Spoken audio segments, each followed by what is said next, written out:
Здравствуйте, уважаемые телезрители! В эфире программа «Беседы у камина». Каждый день с нами по жизни идут невидимые спутники. Это наши переживания, чувства, эмоции, мысли и слова. Они в полной мере влияют на наше настроение, здоровье и отношения с окружающими людьми. Сегодня мне хотелось бы немного больше остановиться на словах, которые мы так часто произносим.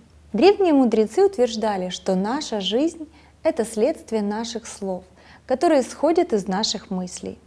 И если человек говорит злые и глупые слова, то страдание неотступно следует за ним, как колеса за валом, тянущим повозку. Представьте на минутку, что атмосфера, которую мы создаем вокруг нашими словами, представляет из себя раковину улитки, которую мы всегда носим с собой. Какими бы словами в таком случае каждый из нас хотел бы создать атмосферу вокруг себя? Насколько взвешивали бы мы каждое слово, осознавая, что нам его нужно носить всегда за плечами? И чем хуже слово, тем тяжелее его груз. Слова — это одежда наших мыслей. В буквальном смысле, как говорим, так мы и живем. Что заявляем, то и имеем. Доказательств этому приведено уже очень много. Одним из самых значимых является открытие немецкого психотерапевта Пезешкиана. Он первый обнаружил слова, программирующие болезни тела, и показал, насколько глубоко эти слова замаскированы в речи каждого из нас. Мы не задумываемся порой, насколько плохо на нашем здоровье могут отразиться такие часто употребляемые выражения, как, к примеру, «лопнуло мое терпение», «надоело до тошноты», «мне перекрыли кислород» или «все соки из меня выжали». Доктор Пезешкиан доказал, что эти слова не просто сообщают о болезни, но они именно их создают. Схема простая.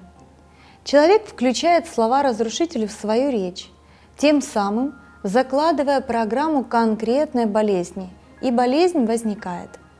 Затем эти слова еще более укореняются в речи, чтобы поддержать болезнь и дать ей процветать. К примеру, остеохондрозу могут способствовать такие фразы, как «проблемы сидят у меня на шее», или мы часто говорим «я взвалила на себя груз забот». Заболеванию крови принадлежат популярные слова «вы высасываете всю кровь из меня и выжимаете все соки». Инфаркту миокарда способствует фраза «когда мы говорим «вы сердце мое разорвете», которую, кстати, часто говорят родители своим детям. А заболевание печени может вызвать, на первый взгляд, невинная фраза «чтобы жизнь медом не казалась». Понаблюдайте за своей речью. Будьте уверены, как только вы обнаружите эти слова в своей речи и речи близких, вы быстро от них очиститесь.